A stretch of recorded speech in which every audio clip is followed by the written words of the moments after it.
ठीक है, यहाँ 25 NR10 हैक्स हैं जो काश मुझे तब पता होते जब मैंने पिछले साल NR10 के साथ काम शुरू किया था। हम आसान से शुरू करेंगे, धीरे धीरे एडवांस्ड होंगे। उम्मीद है ये आपकी प्रोडक्टिविटी को जबरदस्त तरीके से बढ़ाएंगे। सबसे पहले नंबर 1 से शुरू करते हैं। उम्मीद है हम सभी को फिक्स्ड वैल्यू और एक्सप्रेशन वैल्यू के बीच का फर्क पता है, और जैसा कि आप यहाँ देख सकते हैं हमारे पास हाई शब्द है और ये फिक्स्ड है। और आमतौर पर अगर आप इसे एक्सप्रेशन बनाना चाहते हैं तो आपको यहाँ आकर एक्सप्रेशन पर क्लिक करना पड़ता है। लेकिन आप क्या कर सकते हैं, अगर कुछ फिक्स्ड है और उसमें टाइप करना शुरू करने से पहले आप अपने कीबोर्ड पे बस इक्वल का साइन दबा सकते हैं और ये एक्सप्रेशन में बदल जाएगा। ठीक है, नंबर 2 है डेटा को पिन करने की एबिलिटी। तो मान लीजिए मैं ये परप्लेक्सिटी सर्च चला रहा हूं जिसमें मैं देख रहा हूं कि N8 क्या है। एक बार जब मुझे ये आउटपुट मिल गया तो इसमें मेरा पैसा खर्च हुआ। तो मैं जो करना चाहता हूं वह है इसे पिन करना, ताकि जब मैं वर्क फ्लो चलाना चाहूं बाद में तो मुझे परप्लेक्सिटी की एपीआई या किसी भी एपीआई को दोबारा कॉल सबमिट नहीं करनी पड़े। ये उन सभी नोड्स के लिए बहुत मददगार है जिनको हर बार चलाने पर आपका पैसा खर्च होता है या फिर जिन्हें चलने में बहुत समय लगता है। क्योंकि अब मेरे पास ये डेटा है और मान लीजिए मैं बाकी प्रक्रिया को मैप करना चाहता हूं। अब जब ये पिन हो गया है तो मैं मूल रूप से, और चलिए मैं ये मैनुअल ट्रिगर जल्दी से ले लेता हूं, मैं इसे बार बार चला सकता हूं और ये हर बार परप्लेक्सिटी को एक नई कॉल नहीं करेगा। और फिर हम यहां मौजूद सभी डेटा का उपयोग करके वर्कफ्लो के बाकी हिस्सों के लिए अलग अलग वेरिएबल्स को लगातार मैप कर सकते हैं। नंबर 3 है मॉक डेटा। तो हमारे पास ये सुविधा है कि हम किसी भी प्रकार के नोड या ट्रिगर में डेटा सेट कर सकते हैं, जैसे इसमें जहां मैं ऊपर दिए छोटे पेंसिल के निशान पर क्लिक कर सकता हूं और मैं इसमें डेटा भर सकता हूं ताकि बाकी वर्क फ्लो को टेस्ट कर सकूं। ये डेटा को पिन करने जैसा है, जहां मैं अब कह सकता हूं कि हमारे पास एक फील्ड होगा जिसका नाम क्वेरी है, उसमें जो वैल्यू होगी वह टेस्ट होगी और आप देख सकते हैं कि ये पिन हो गया है और अब हम इसका यूज प्रोसेस के बाकी हिस्सों को मैप करने के लिए कर सकते हैं। यह तब खास तौर पर यूजफुल होता है जब आप when executed by another workflow trigger का यूज कर रहे होते हैं, क्योंकि तब आपको हर बार टेस्ट के लिए मेन वर्कफ्लो से इस सब वर्कफ्लो को ट्रिगर करने की जरूरत नहीं होती। डेटा पिन करने का एक और क्विक हैक है कि आप नोड पर क्लिक करें और पी दबाएं, जिससे आप उसे पिन या अनपिन कर सकते हैं। ठीक है, नंबर 4 है नोड्स के बीच मूव करने की एबिलिटी। तो मान लीजिए आप किसी विशेष नोड के कॉन्फ़िगरेशन पैनल में हैं और आप हर बार यहां से बाहर क्लिक करके दूसरे नोड में क्लिक नहीं करना चाहते। अगर आप अपना माउस राइट एंड या लेफ्ट एंड पर ले जाते हैं तो आप बिना किसी नोड को छोड़े ही अपने नोड कॉन्फ़िगरेशन के बीच आसानी से स्विच कर सकते हैं। तो इससे उम्मीद है कि आपका कुछ टाइम बचेगा। और अगर आप अपने वर्क फ्लो को इस व्यू से देख रहे हैं तो आप देख सकते हैं कि अभी मेरे पास नोड नंबर 1 सिलेक्टेड है। मैं एरो कीज का यूज करके इनके बीच मूव कर सकता हूं और फिर एंटर दबाकर किसी एक को खोल सकता हूं। ठीक है, नंबर 5 है नोड्स को डीएक्टिवेट करने में सक्षम होना। तो आप क्या कर सकते हैं कि इन 3 डॉट्स पर क्लिक करें और एक्टिवेट पर क्लिक करें, या अगर आप नोड पर होवर करते हैं तो आप बस डी दबा सकते हैं। और यह मूल रूप से कीबोर्ड शॉर्टकट है जिससे आप चीज़ों को डीएक्टिवेट कर सकते हैं।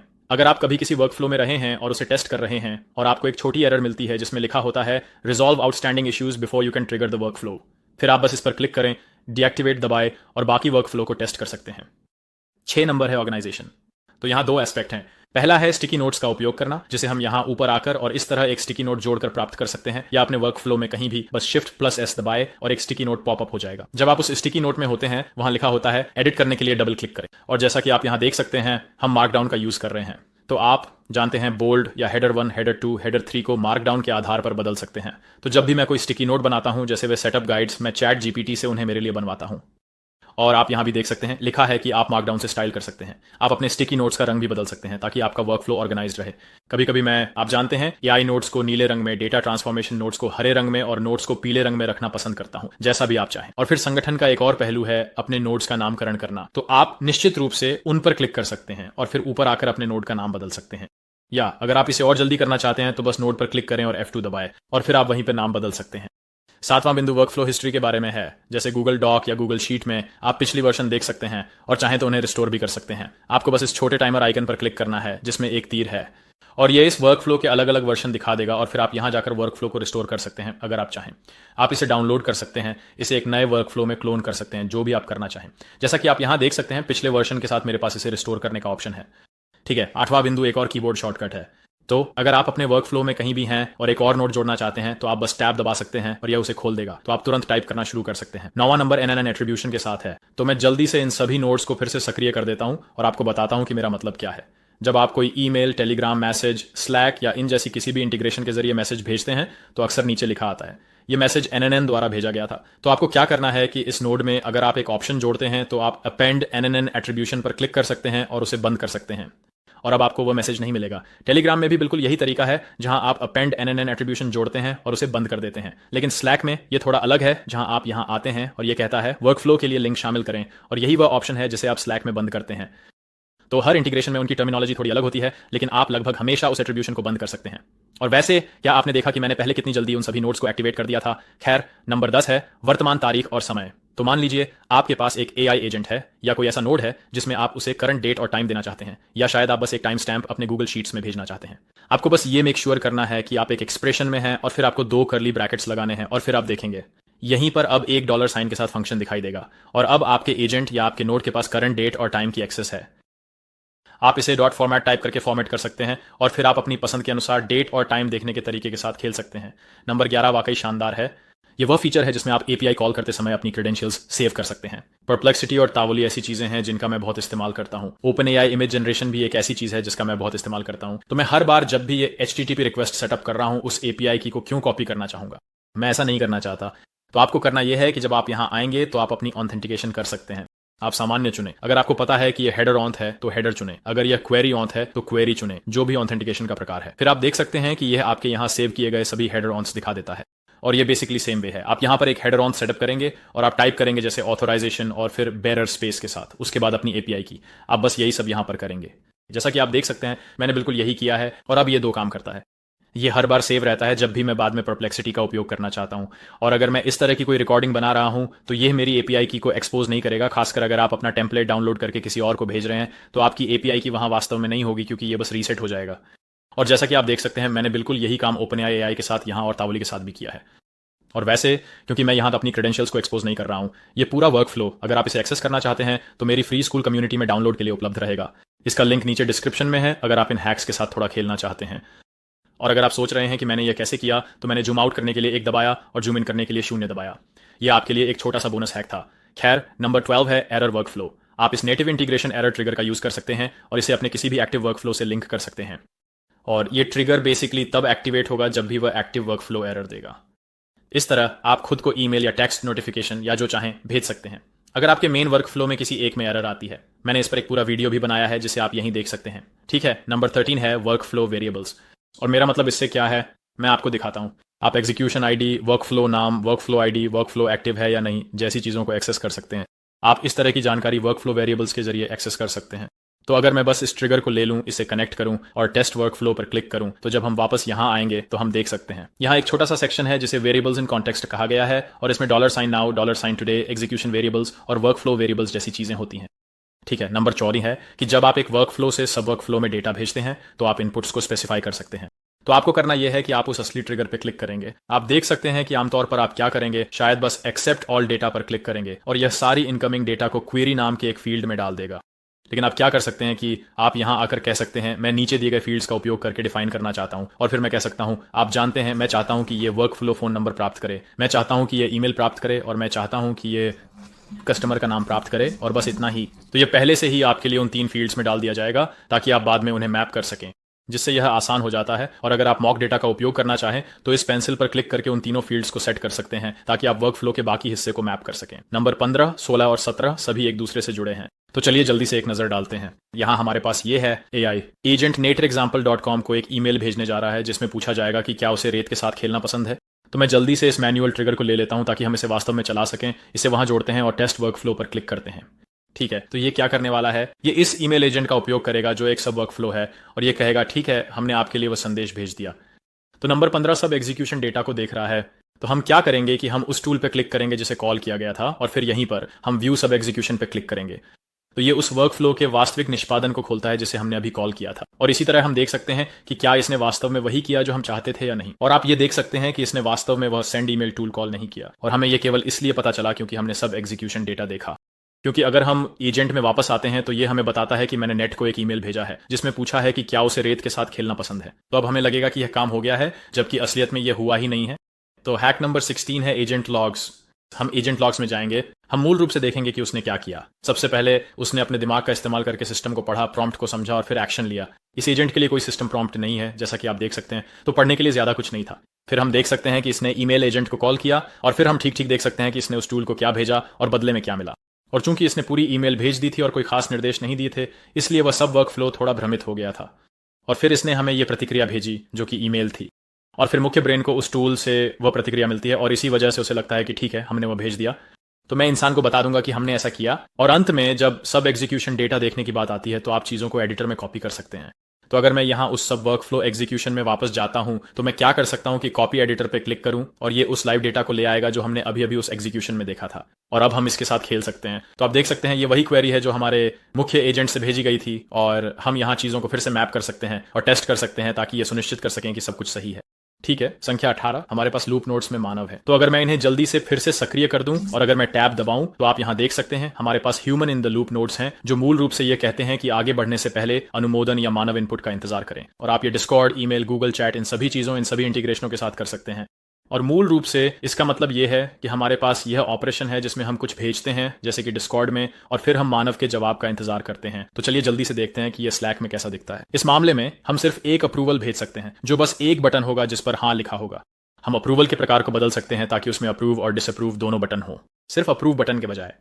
हम एक कस्टम फॉर्म या फ्री टेक्स्ट भी कर सकते हैं, और इस तरह हम वास्तव में किसी मानव से टेक्स्ट आधारित फीडबैक प्राप्त कर सकते हैं, सिर्फ हाँ या नहीं के बटन के बजाय।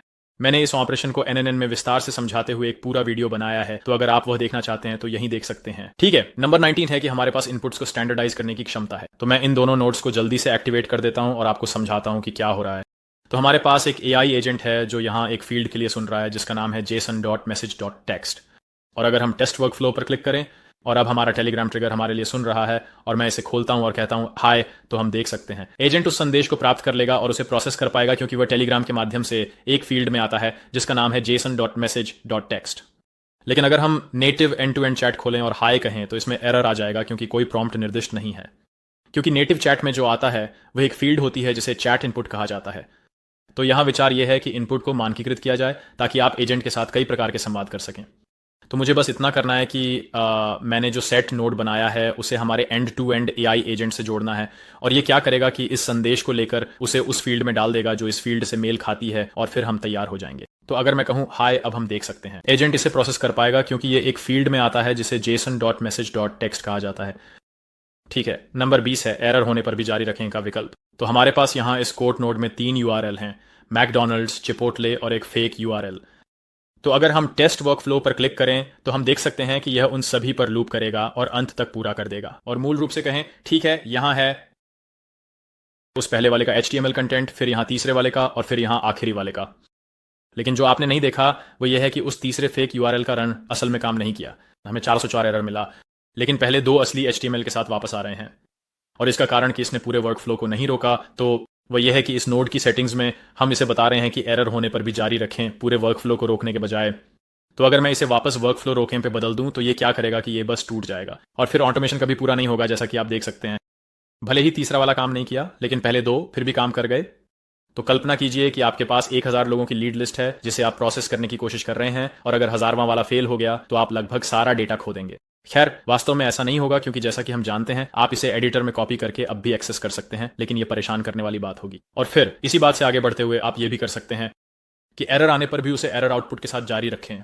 तो ये बस सेटिंग्स में एक और विकल्प है, जैसा कि आप देख सकते हैं एरर आउटपुट का उपयोग करते हुए। तो इसका मूल अर्थ यह होगा कि जो भी चीज एरर देगी वह इस दूसरी ब्रांच में चली जाएगी।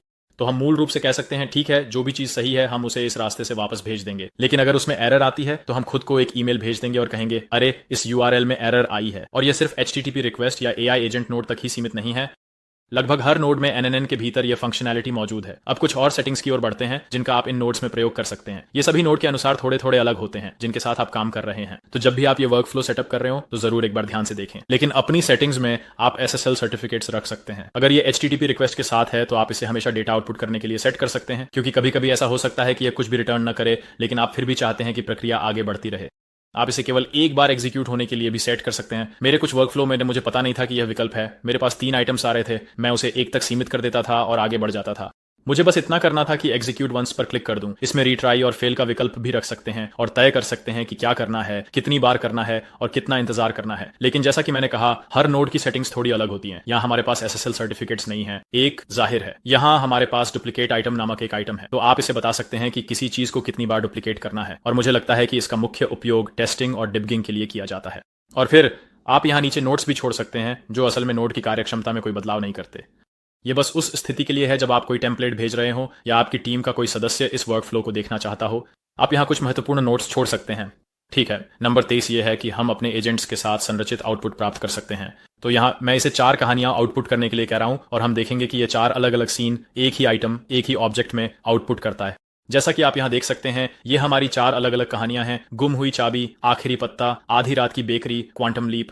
मैं यहाँ क्या कर सकता हूँ, मैं इस स्विच को ऑन करता हूँ जो कहता है कि विशिष्ट आउटपुट आवश्यक है, और यह हमारे लिए एक नया छोटा टूल बना देता है। फिर मैं इसे अपने संरचित आउटपुट पार्सर में ड्रैग करता हूँ जो मूल रूप से कहता है कि आउटपुट इस तरह होना चाहिए, और आप चैट जीपीटी से वो जेएसएन उदाहरण जनरेट करवा सकते हैं जिसकी आपको आवश्यकता है।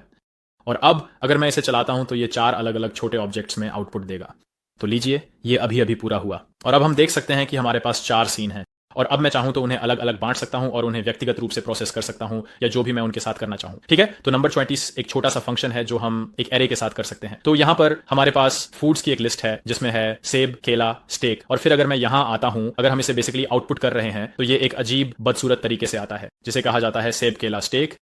तो अगर मैं इसे खोलूं तो जो मैं एक एरे के साथ कर सकता हूं वह है कि अंत में मैं डॉट जॉइन लगाता हूं, और अब आप देख सकते हैं ये उन्हें कॉमा से अलग कर देगा। लेकिन जो हम कर सकते हैं वो है कि इन छोटी कोष्ठकों के अंदर हम इसे बता सकते हैं। हम चाहते हैं कि ये एरे किस तरह से अलग अलग हो, तो मुझे बस 2 कोट्स लगाने हैं और अचानक ये सब एक साथ जुड़ गए हैं। तो मैं एक स्पेस डाल सकता हूं, 2 स्पेस डाल सकता हूं, मैं और लिख सकता हूं, और फिर और भी स्पेस डाल सकता हूं, और आप देख सकते हैं कि हम इन आइटम्स को इसी तरह से अलग कर सकते हैं। आप एक स्लैश और एक एन भी डाल सकते हैं ताकि नई लाइन बन जाए, और आप एक साथ कई भी कर सकते हैं। तो आप चाहें तो इन्हें बहुत ज्यादा स्पेस देकर भी दिखा सकते हैं जैसा कि आप देख सकते हैं। ठीक है, और अंत में हमारे पास चीजों को बदलने की भी सुविधा है। तो सबसे आम उदाहरण जो मैं इस्तेमाल करता हूं वह है डबल कोट्स को किसी और चीज से बदलना। तो यहां हम देख सकते हैं कि हमारे पास क्वेरी है पाइनएप्पल्स ऑन पिज्जा, और हम वेब पर पाइनएप्पल्स ऑन पिज्जा सर्च करने की कोशिश कर रहे हैं। लेकिन जैसा कि आप जानते हैं, जेसन बॉडी में डबल कोट्स के अंदर डबल कोट्स रखना काम नहीं करेगा। तो मैं बस इतना करना चाहता हूं कि यहां जाऊं, इस फंक्शन को जल्दी से कॉपी करूं, HTTP रिक्वेस्ट में वापस जाऊं, अपना एक्सप्रेशन खोलूं और उसे अंत में पेस्ट कर दूं, और यह मूल रूप से उन डबल कोट्स को हटा रहा है जैसा कि आप देख सकते हैं। तो अब अगर मैं इसे चलाऊं तो यह वास्तव में वेब पर पिज्जा पर अनानास के लिए सर्च कर पाएगा। और ये लीजिए, आप देख सकते हैं हमें तावोली से अपना जवाब वापस मिल गया है, और बस हो गया। ये थे 25 एडिटेड हैक्स जो उम्मीद है आपकी प्रोडक्टिविटी बढ़ाएंगे। अगर आपको ये वीडियो पसंद आया या आपने कुछ नया सीखा तो एक लाइक जरूर दें, ये वाकई में मेरी बहुत मदद करता है। और हमेशा की तरह मैं आपकी सराहना करता हूं कि आप लोग इस वीडियो के अंत तक बने रहे। हैक नंबर 25 के लिए मैं आप सबसे अगली बार मिलूंगा। धन्यवाद।